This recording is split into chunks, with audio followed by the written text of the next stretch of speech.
Okay, so I was doing some checking on my ferments. Had to show you where we were at on all of this. Check this out. We have a mother growing. I am so excited. This is the first time I have ever made apple cider vinegar that actually grew a mother. That's kind of a big deal for me, so I just had to share it with all of you. Have you made apple scrap vinegar yet this year? I think you should. It's so easy. And speaking of apples, that pretty much was my week this week. I had several apples on my tree that I had picked previously and needed to get worked. So I had done a few smaller projects, together in the last week or so. We made the applesauce pouches. We made the apple cobblers that we put in the freezer, but I needed to do more than that. So I got out my steam juicers and I got to work. After cleaning everything up really, really well, I steamed them. I got my juice, which then I didn't want to waste the stewed apples, so I turned those into, apple pulp. And all of that became delicious apple jelly that I will have for, of course, myself. And then I also put it in the farm stand or take it to local markets. So I was able to get several jars. I did, the candy apple, a spiced apple, a coffee apple jam, a caramel apple butter, and then that's all I got done with that day. So then I was back at it a few days later. I picked the rest of the apples off and went through and juiced and then turned that into apple juice to have for ourselves, maybe send some with my granddaughter. And then I have just some apple sauce to have on the shelf too. So I was really excited with all the different things that I was able to get done with all those apples. Okay, it has been more than 2 weeks, probably 3, and I think we should check on the celery. I'm sure I've probably let it blanch a little too long, but I'm gonna try to, Okay, let's prop you up so you can hopefully see what's going on. I'm gonna untie this, or cut this off. Okay, and it looks like a bunch of it has died. Oh, that's sad. But it's all bunched together, and we've got new ones coming, so I'm just gonna cut this off here.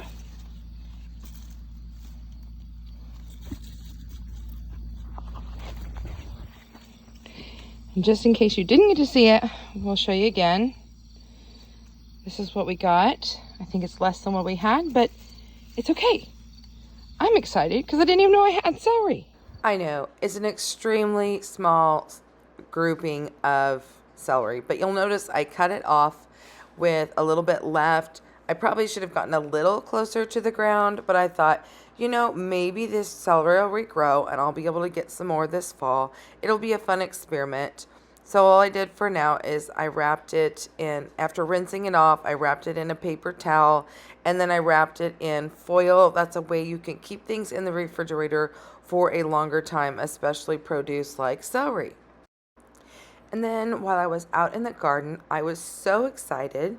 I had Roma tomatoes ready, so I was able to pick my first full basket. Sorry I didn't get a picture of that part, but my first full basket of tomatoes, but it didn't quite seem enough to do much of anything with it other than fresh eating, and I just didn't need any of those. So I went ahead and bagged them up to put them into the deep freeze so that I could have for a project later on, probably this winter sometime, when I have more tomatoes. And then speaking of tomatoes, remember we made that fermented salsa? Well, I decided to make some fermented cherry tomatoes too. And there'll be a video coming out on that explaining that whole process a little bit more. But I did do that so that it would be part of this Every Bit Counts challenge so that I would have some yummy tomatoes in the winter months to come. So be looking forward to that soon. And then I also did one other preservation project that, again, there will be another video coming out this month in September. And this is where I did some freeze drying of some meat. So you'll want to check that out when it is done.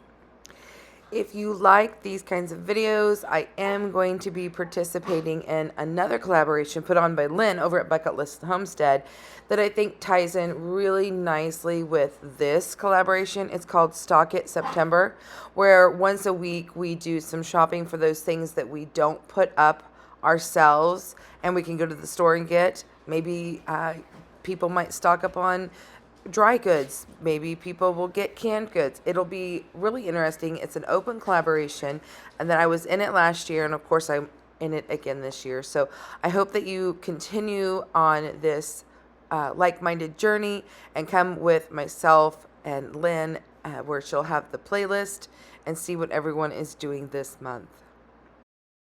And then finally, I'm going to end this video by telling you all thank you so much for being here with me this month.